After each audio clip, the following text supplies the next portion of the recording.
Thousands of transport workers around the world are continuing to work despite facing personal risk from coronavirus. In the US, the death of a bus driver in Detroit highlighted that very danger. Unions say some cities have been slow to provide simple protections like face masks. The issue of paid sick leave has also proved contentious. John Costa is the international president of the Amalgamated Transit Union, an organisation that represents employees in the industry. About 200,000 members, I think that's right in saying. John Costa, thank you very much for joining us. Just tell us about the kind of risks that you feel your members are facing every day. Thank you, and thank you for taking the time to recognize our transportation workers in the country, actually, in our country and the world. But the risk they're taking every day is they don't have enough protection. We have the PPE is not there. More than half our agency don't have the correct equipment and protection, and they're at risk. They're overexposed every day. There's overcrowding on the buses, right now we have 30 of our members that have fallen and passed away. The TWU, our partner local in New York, has over 80. So it's a big problem for us right here. What's the difference in how protection is afforded to those who work in the public sector compared with the private sector?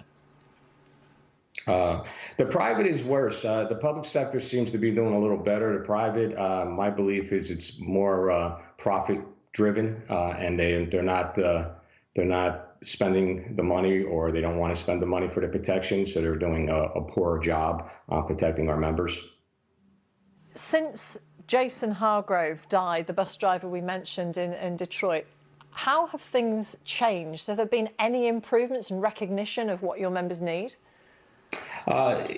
Yes, he was a hero. I believe he knew he was sick and did that video. And after that video, it went national and international, actually. And we have seen more protection come and an understanding of how serious this is.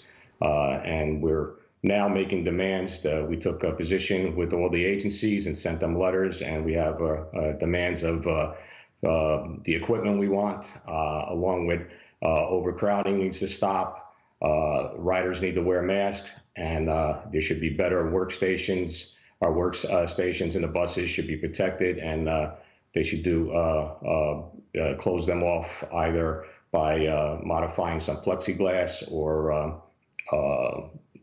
plastic, and keeping the buses on the public boarding and rear door boarding, and keeping them away from the operator. What would you also want to see in terms of paid sick leave if your members do come down with COVID-19? We're demanding paid sick leave if they come down. We also are demanding testing. We have no testing going on. Maybe 1 or 2 sites now are doing testing, and that's a problem. We don't know how many. We know right now over 3,000 of our members are infected, and quarantine. Over 900 are infected, and over 3,000 are quarantined. So therefore, it is spreading. Not only amongst our members, but our concern is even in the public, that we are, every day we're moving the front lines, and this is making no sense, not having the protective equipment, overcrowding the buses. And my fear is when we open up, is it going to get worse without having the equipment? The authorities are saying they're having a hard time getting the proper equipment.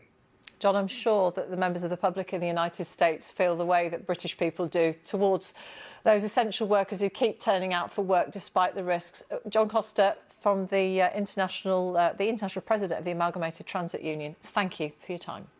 Thank you. Let's just stay in the United States for a moment and show you